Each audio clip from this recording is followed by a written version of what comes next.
3 ऐसे gaming coins जो मैं नेक्स्ट बुल साइकिल के लिए होल्ड करने वाला हूँ। तीसरा वाला मेरा फेवरेट है, तो जस्ट मेक श्योर आप वीडियो एंड तक देख रहे हो। अब सबसे पहले sandbox. Sandbox one of the most popular gaming और मेटावर्स कॉइन है कि अगर आप गेमिंग और मेटावर्स कैटेगरी में जाना चाह रहे हो तो सबसे पहले आप दो ही कॉइन सुनोगे। सबसे पहले या तो सैंडबॉक्स या दूसरा डिसेंट्रलाइज या माना। दोनों एक ही नाम है, सैंडबॉक्स का सैंड, डिसेंट्रलाइज का माना। तो ये दो कॉइन्स ऐसे हैं जो आप डेफिनेटली सुनते ही सुनते हो। अब दोनों में से मैंने सैंडबॉक्स सिलेक्ट करा है। सैंडबॉक्स और माना वैसे बहुत सिमिलर तरीके से ऑपरेट करता है। अभी मैं सैंडबॉक्स की ऑफिशियल वेबसाइट पे हूँ। Play together, create anything and own virtual land, let's build a whole new world together. अगर आपको एक गेम के बारे में पता है, रोब्लॉक्स। रोब्लॉक्स बड़ों में इतनी फेमस नहीं है जितने छोटों में फेमस है। लाइक मेरे यंगर कजन, वो इतनी गेम खेलते हैं रोब्लॉक्स। तो रोब्लॉक्स, सैंडबॉक्स, डिसेंट्रलाइज्ड एक ऐसी ही गेम है। एंड अगर आप इसमें और वेरीफाई करोगे तो कनेक्ट इन एक्स्ट्रॉर्डिनरी वेज, मतलब बहुत सारे फीचर्स है। Build the world of your dreams, आप इसमें बिल्ड कर सकते हो। एक जैसे अगर आपने क्लैश ऑफ क्लैंस खेली है, मैंने बहुत खेली है, तो आप वैसे अपना कोई बेस बिल्ड कर सकते हो।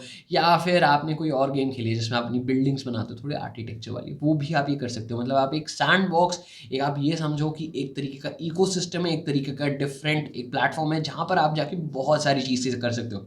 आप ऑफिस बना सकते हो, आप अपनी अंदर की गेम्स बना सकते हो, आप रेसिंग कर सकते हो, एसेट्स बना सकते हो और उन एसेट्स को बेच भी सकते हो। तो सैंडबॉक्स एक पूरा का पूरा इकोसिस्टम है विच इज़ रेडी। अब सैंडबॉक्स और माना दोनों एक जैसे काम करते हैं, बट मैंने सैंडबॉक्स को क्यों सिलेक्ट करा उसका रीज़न अभी रिवील करता हूँ मैं। रीज़न बहुत अच्छा है और आपको भी बहुत पसंद आएगा। Become a metaverse Pioneer by land. पता है फिन फार्मर्स, ये मेरे दुखती नर्स पे हाथ है जब मैं बार बार ये बाय लैंड पढ़ता हूँ। जब सैंडबॉक्स रिलीज हुआ था आज से करीबन 2-3 साल पहले, मैं one of the first person था जिसने लैंड खरीदा था। 10% के प्रॉफिट पे मैंने नेक्स्ट डे उसे रोल ओवर कर दिया था। और आज उसी लैंड की कीमत करोड़ों से ऊपर है। तो मैं अभी तक वो सोचता हूँ जब भी मैं देखता हूँ बाय लैंड, मैंने वो गलती क्यों करी। एनीवेज, ठीक है। अब सैंड जो है आपका वो $0.45 पे लगभग लगभग ट्रेड हो रहा है। वैसे मैंने अभी तक इसमें एक बाइंग पोजीशन ली नहीं है। उसका रीज़न बता देता हूँ। मेरे जो अभी इसके टारगेट्स हैं वो थोड़े से डिफरेंट है। जब तक ये मुझे यहाँ पे बाइंग सिग्नल नहीं दे देता, मैं सैंड बॉक्स पे अभी एंट्री नहीं ले रहा हूँ। मेरी एंट्री लगभग इसी प्राइस पॉइंट के आसपास ही है, लेकिन ये अपने सपोर्ट लेवल पे है। तो जस्ट मैं वेट कर रहा हूँ क्या ये मुझे बाइंग सिग्नल देता है या फिर नहीं। वैसे मैं एक चीज़ और बता देता हूँ, मैं लॉन्गर पर्सपेक्टिव के लिए सोच रहा हूँ। लेकिन एक बार मैंने इसमें पैसा डाल भी दिया और वो नीचे की तरफ भी जा रहा है, मेरा स्टॉप लॉस हिट भी कर रहा है, डजेंट मैटर, मैं इसमें दोबारा एंट्री जरूर लूंगा क्योंकि मैं इसे लॉन्ग टर्म के लिए होल्ड करने वाला हूँ।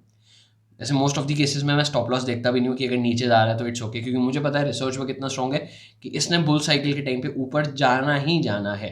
अब ये मेरा एनालिसिस कहता है always do your own research before investing, कोई फाइनेंशियली इन्वेस्टमेंट एडवाइस नहीं है। अब सैंडबॉक्स $0.4566 का ट्रेड हो रहा है। मैंने आपको इसकी वेबसाइट भी दिखा दी। और सैंडबॉक्स का जो अभी करंट मार्केट कैपिटलाइजेशन है दैट इज $1 बिलियन का। अब जब भी मैं $1 बिलियन वाली क्रिप्टोज देखता हूँ वो मेरे लिए हो जाता है थोड़ा लो रिस्क कैटेगरी, क्योंकि जब भी आपकी क्रिप्टो का जो मार्केट कैपिटलाइजेशन है $1 बिलियन से ज़्यादा है तो उसका रिस्क फैक्टर रिड्यूस हो जाता है।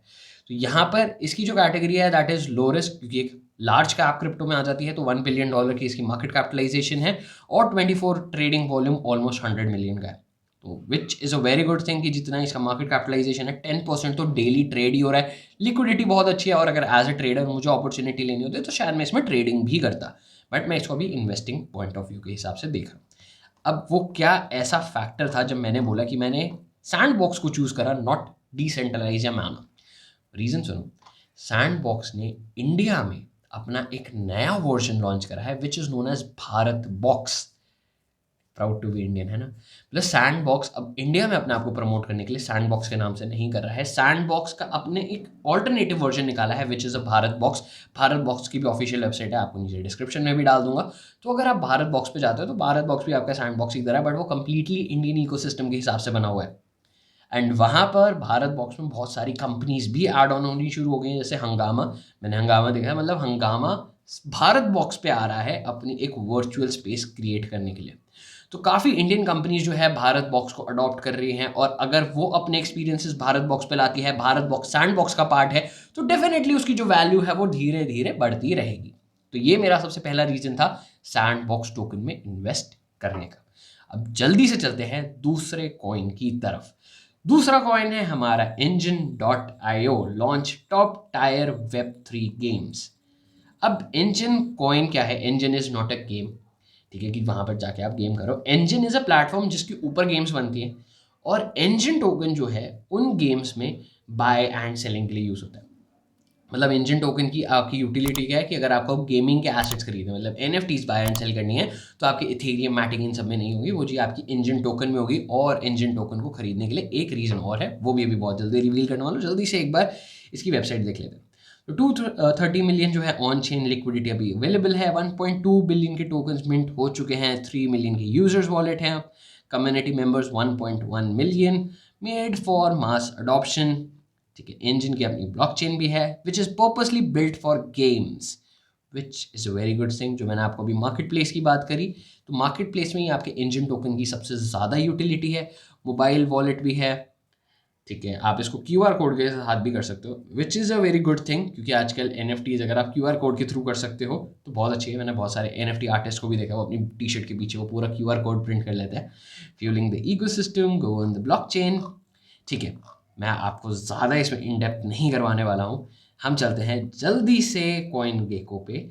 कॉइन गेको पे अगर आप देखोगे, इसका जो मार्केट कैप है ऑलमोस्ट $400 मिलियन का है जी। सैंडबॉक्स का कितना था, $1 बिलियन का।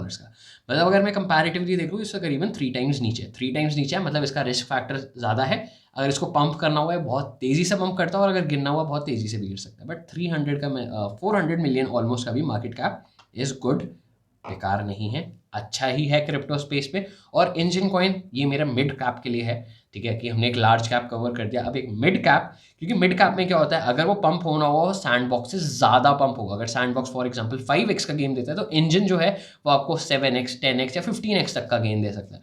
तो ये जो गेन वाला परसेंटेज है ये डिफरेंट हो जाता है, इसलिए मैंने यहाँ पे इंजन को प्रेफर करा। और मैंने आपको बताया था कि इंजन कॉइन मैंने क्यों सिलेक्ट करा, उसके पीछे एक रीज़न और है कि मैंने आपको यूटिलिटी तो बता दी, बट यही सेम यूटिलिटी बहुत सारे टोकन्स भी करते हैं। अगर आपको टोकन स्टैंडर्ड्स की नॉलेज है, तो ERC-1155 एक टोकन स्टैंडर्ड है, जिसे हम नॉर्मल टोकन ट्रेड करते हैं वो ERC-20 होते हैं, NFT ट्रेड कर रहे हो ER-721 होते हैं। तो ये अलग अलग आपके टोकन स्टैंडर्ड्स होते हैं। अब जी Enjin coin ERC-1155 token standard Ethereum पर लेकर आया था। तो इंजन फर्स्ट कॉइन था जिसने इस टोकन स्टैंडर्ड को इथेरियम ब्लॉकचेन पर एस्टैब्लिश करा, और बाद में जाके इथेरियम ने इस टोकन स्टैंडर्ड को अडॉप्ट करा था।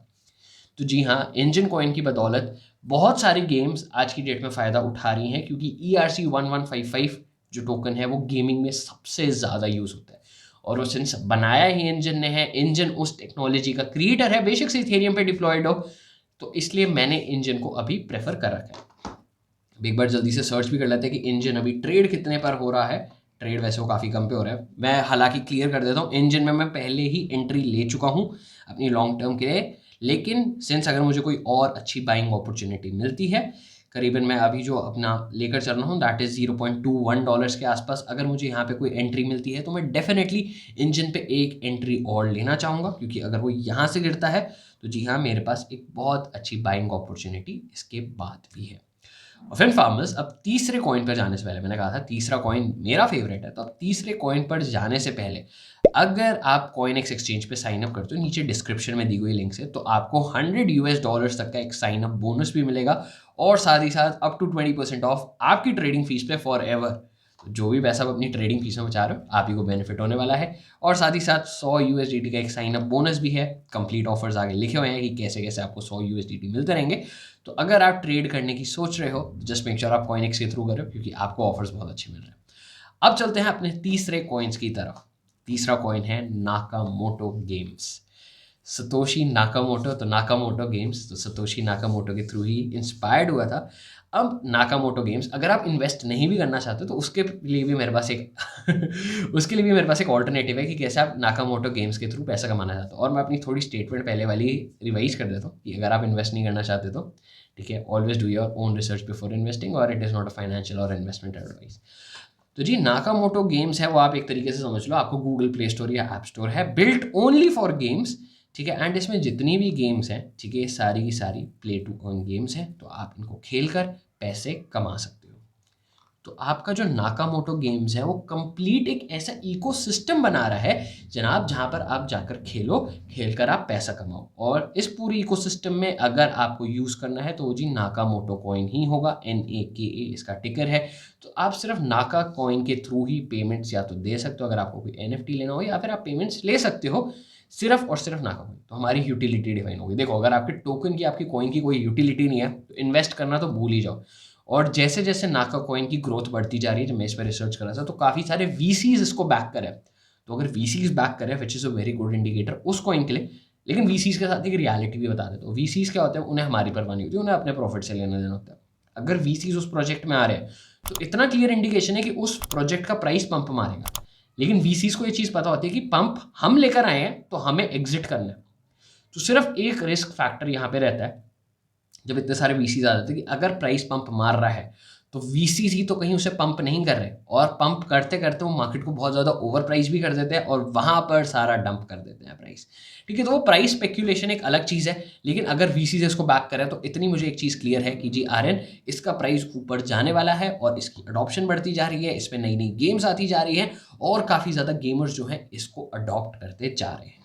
एक बार जल्दी से नाका का भी प्राइस देख लेते हैं। तो नाका USDT, ठीक है, तो नाका का प्राइस अभी $1.2244 है। नाका पे भी जो मैं एंट्री है वो मैं ले चुका हूँ। एंट्री मैंने अभी हाल फिलहाल में ही ली है, ज़्यादा टाइम नहीं हुआ है। तो अभी मैं एंट्री ले चुका हूँ, बट ये अभी भी अपने जो है सपोर्ट लेवल को यहाँ पर टेस्ट कर रहा है। अगर ये सपोर्ट लेवल अपना ब्रेक करता है तो शायद से मैं इसे बेचकर वापस से बाय बैक ज़रूर करूँगा। लेकिन अभी के लिए मैं एंट्री ले चुका हूँ, मैं अभी इसमें और एंट्रीज नहीं ले रहा हूँ। 3 कॉइन्स में थे, मैं आपको बता चुका हूँ। लेकिन अभी एक चीज़ और रह रही है, दैट इज नाकामोटो गेम्स का मार्केट कैपिटलाइजेशन $82 मिलियन का। 1,400,000,000 और अब 82 million. Large cap, mid cap और स्मॉल कैप, स्टॉक्स में भी ये चीज़ होती है। लार्ज कैप मूवमेंट कम देते हैं, मिड कैप जो है मूवमेंट ज़्यादा देते हैं, और स्मॉल कैप तो ऐसे भी भाग सकते हैं, ऐसे भी भाग सकते हैं। तो जी तीनों में मेरा रिस्क फैक्टर अलग अलग है और तीनों में जो मेरे पोटेंशियल गेन्स है वो भी ज़्यादा है। तो मेरा कहीं ना कहीं जो रिस्क टू रिवॉर्ड रेशियो है तीनों में ज़्यादा है। इसलिए मैंने 3 अलग अलग क्रिप्टो सेगमेंट चूज़ करा है, 3 अलग अलग मार्केट कैप के हिसाब से, सारी रिसर्च करके कि जी हाँ, ये वाला ऊपर जा सकता है तो कितना जा सकता है और इसमें कितना रिस्क है, ये वाला जाएगा तो कितना जा सकता है और इसमें मेरा कितना रिस्क है, और लास्टली अगर स्मॉल कैप वाला जाता है तो मुझे पता है उसमें मेरा रिस्क फैक्टर सबसे ज़्यादा है, लेकिन उसके सबसे ऊपर जाने के चांसेस भी उतने ही ज़्यादा है। मतलब अगर ये सिर्फ इंजन कॉइन के ही मार्केट कैपिटलाइजेशन पे पहुंच जाए तो इसका प्राइस बहुत ईजिली जो है 5 टाइम्स बढ़ चुका होगा, सिर्फ 5 टाइम, सिर्फ अगर ये इंजन तक पहुंचता है तो इंजन तक पहुंचना मुझे नहीं लगता बुल रन में इसके लिए कोई मुश्किल बात होगी। ठीक है, एक बार हम काम करते हैं, इसके चार्ट्स को एक्सपैंड कर देते हैं।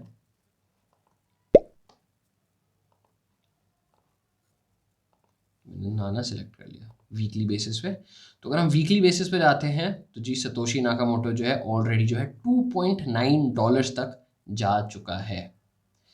$2.9 के बाद उसके बाद ये करीबन अब 50% से भी ज़्यादा डाउन हो चुका है। मुझे पता था ये जो इसका हाइप था, मैंने आपको बताया VCs एंटर करे थे, तो जी हाँ, ये वाला जो हाइप था ये VCs ने ही क्रिएट करा था। तो मुझे पता चल गया था कि जी टेक्नोलॉजी अच्छी है तभी VCs घुस रहे हैं, लेकिन VCs को सिर्फ और सिर्फ अपना पहले प्रॉफिट चाहिए होता है। उन्हें हम जैसे रिटेल इन्वेस्टर्स की परवाह नहीं है, ना वो इंस्टीट्यूशनल इन्वेस्टर की परवाह करते हैं, उन्हें सिर्फ अपने प्रॉफिट से मतलब होता है। तो मुझे पता था कि वो यहाँ पर एंट्री ले चुके हैं, तो अब मैं मार्केट रिट्रेसमेंट का वेट कर रहा था। और अभी तक जब मैं पोर्टफोलियो चेक कर रहा था, बहुत सारे VCs ने इसको लिक्विडेट नहीं करा है, बाय बैक करा है। तो वो बाय बैक भी करें, इसका मतलब है ऐसा सिमिलर पंप इसके बाद भी देखने को मिल सकता है। तो मैं उसी पंप पे जो है स्पेक्यूलेट कर रहा हूँ। ये पूरी मेरी स्पेक्यूलेशन है नाका कॉइन के प्राइस को लेके। अफिन फार्मर्स, वीडियो में यहाँ तक पहुंच चुके तो मुझे कमेंट करके एक चीज़ जल्दी से बताओ, क्या इन 3 कॉइन्स को छोड़ के भी कोई और गेमिंग कॉइन है जिस पे आपकी नज़र है? मेरी तो है। और अगर आप चाहते हो कि और भी गेमिंग कॉइन्स की रिसर्च में डालता रहो तो जस्ट मुझे कमेंट सेक्शन में बताते रहना कि आपको चाहिए या फिर नहीं चाहिए, किसी और कैटेगरी में चाहिए, just let me know in the comments. और ये ज़रूर बता देना कि आप भी कोई गेमिंग कॉइन है जिस पे आप स्पेक्यूलेट कर रहे हो, आपने पहले से ही खरीद के रखा हो। मैं जानने में बहुत ज़्यादा इंटरेस्टेड हूँ, क्योंकि मुझे भी मज़ा आता है कि और नए नए कॉइन्स देखने को मिल रहा है, क्योंकि मार्केट में हज़ारों कॉइन्स हैं। तो हज़ारों में से मेरी नज़र अगर 3 पे ही हो सकता है आपने कोई अच्छा जेम चूज़ करो, तो मैं उस पर भी डेफिनेटली रिसर्च करना चाहूँगा। ऑलराइट फार्मर्स, अब आज के एपिसोड में बस इतना ही। अब कॉइनेक्स एक्सचेंज पे $100 का साइन अप बोनस चाहिए और ट्रेडिंग फीस में भी रिबेट चाहिए, तो डिस्क्रिप्शन में लिंक मिल जाएगी। और वीडियो में यहाँ तक पहुंचोगे तो बिना लाइक करे बगैर नहीं जाना, और ऐसी और कंटेंट के लिए फिन फार्म को अभी की अभी सब्सक्राइब कर लो। हम फिर मिलेंगे एक नए एपिसोड के साथ।